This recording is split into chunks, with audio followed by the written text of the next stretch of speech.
Hello guys, welcome back to my channel. I just came back from an amazing weekend trip and I feel super recharged. So I decided to sit down and film this video real quick. And today we're gonna talk about night sweats, heat in recovery, but also during an eating disorder. And I would like to start right away, because when I was in the depth of my eating disorder, and this is like way before recovery, way before my caloric intake started to increase, I actually used to have a lot of night sweats, which was super odd because I was cold all the time. My body didn't have a lot of energy to work on. My body actually shut down a lot of functions. I talked about this before, and I'm also going to talk about period recovery soon. But I was constantly cold. No matter how hot I was outside, I was freezing. So it was super odd to me that I would actually sweat at night. Sometimes I would wake up in the morning and I had this cold sweat, which honestly sounds super disgusting.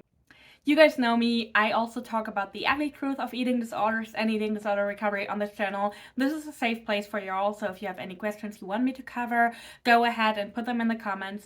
But again, I sometimes used to wake up and my sheets were actually wet. And I was back then it kind of triggered me because I thought maybe I ate quote unquote too much the day before, which of course was not the case. First of all, because any kind of food intake was clearly needed for my body, so even if I would have eaten more than usual, it would have not been too much. But I also rigidly weighed my food and made sure that I wouldn't eat 2 calories more than the day before. So this was not the case. Oftentimes, night sweats are caused by metabolic changes.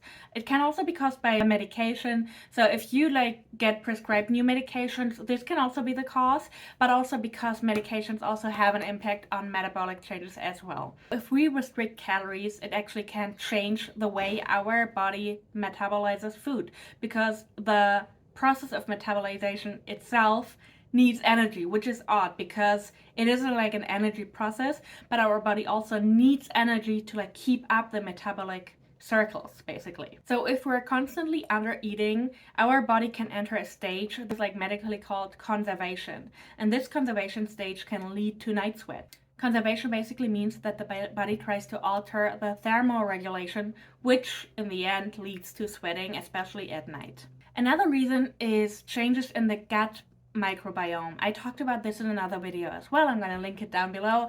But the changes in the gut microbiome can also lead to night sweat because it can delay digestive processes. And another thing is, if we're constantly under eating and our body heavily tries to save energy, our digestive system won't work as well because we simply don't have the muscles for it. People often forget that everything in our body is basically run by muscles, and our digestive system is part of it. So if we don't have enough muscle to make it work, it will also have a change on our digestive system, which also leads to night sweats. And the same thing goes with inflammation, because if we're constantly under eating or also throwing up or restricting and binging, this don't just goes to anorexic patients. If we're in an eating disorder, we oftentimes have higher inflammation, which leads to an altered absorption and again to digestive problems. In the end, it's also the decreased enzyme production, which also is the body's way to trying to save energy. But all of these reasons together can lead to night sweats during an eating disorder. So let's talk about night sweats in recovery, because this is something that seems to be even more common. I recently got a question as to that, and when I started my recovery, I had night sweats every night. And again, I know it's not a pretty topic to talk about, but we're gonna talk about it anyway. So I would sometimes wake up in the middle of the night and I had to put towels on my bed in order to be able to sleep. I had to change my pajamas.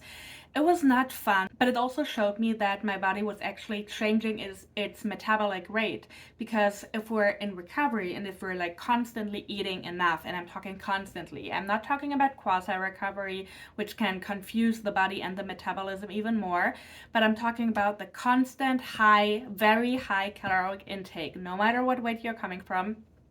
It actually can have changes, or it will lead to changes in the metabolism.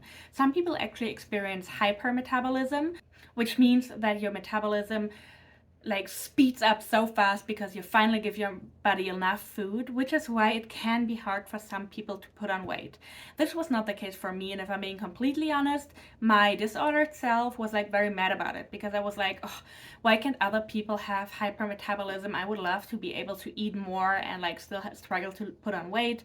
This is of course a very disordered thought, but again, this was not the case for me, but the night sweats were definitely the case for me.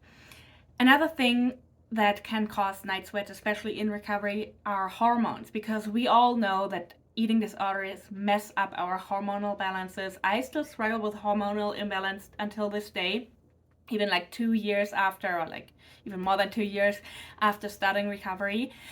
But once you start eating again, your body tries to balance out hormones, because remember, your body wants you to be happy. So once it finally gets enough food on a regular basis without restriction, without purging, it will try to heal, whatever that means. And sometimes healing doesn't feel like healing. So the change in your eating habits will eventually lead to a change in your hormones, which also can cause night sweats. And the funny thing is, night sweats can be caused by too low estrogen as well as by the production of estrogen. So it can be very hard to find it out. If you want to be sure and if you have access to it, I would advise you to like get some blood work done in order to see where your hormones are at. It's also very important, especially for women, to make sure, and I mean for men as well, but if we're talking about bone density, especially for women, it is super important to like get your hormones checked in order to see that your estrogen levels, your progesterone levels are, you know, in a good range, because otherwise it can lead to significant bone damage.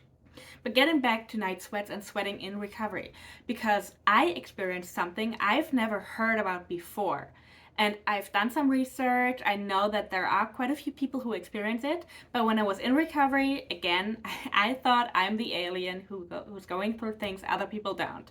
And this is sweating overall. Like, again, during my eating disorder, I was cold all the time, and I was used to being cold. So being hot actually triggered me a little bit, because I felt like, well, my body is not that skinny under eating thing anymore. But I also, like, my head also connected sweating with obesity. I love the term, but I think you know what I'm, going to talk about. So I was so triggered because I thought, oh, maybe I'm going into another extreme and this is why I'm sweating so much.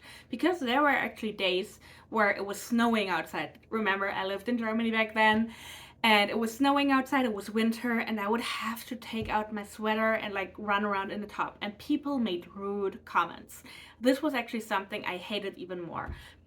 Family would comment, and like also people on the street who didn't even know me would comment. But in the end, if you sweat in recovery during the day, it has actually the same underlying reasons than night sweats. So for me, it was definitely my hormones, it was definitely my metabolism trying to speed up.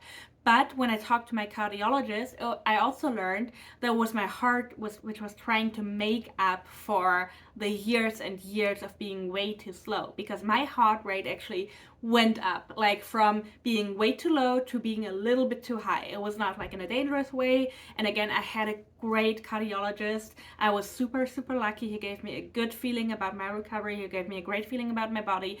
And he explained to me that this is normal, and that basically when we're like coming from one extreme, our body sometimes tries to react in the other extreme in order to find balance. And this was what's going on with my body. So when I was walking around in a top in the snow in Germany, my body was basically just trying to make up for the years and years of freezing and being cold all the time. So in the end, just remember, your body is working for you, not against you, especially in recovery. No matter how hard it feels, no matter how much pain you feel, no matter how much you hate that you're sweating, your body is on your side. And I know it sucks, and I know it's the hardest thing you've probably ever done, but if you work through it, you will finally get into a stage of balance. And this stage is what we're wanting for. This stage is what we're working for in recovery. So please keep on fighting, keep on asking questions, people. I love to answer your questions. Thank you so much for the comments, for the likes, for the follows. I really appreciate you guys. And I will see you in the next one, as always.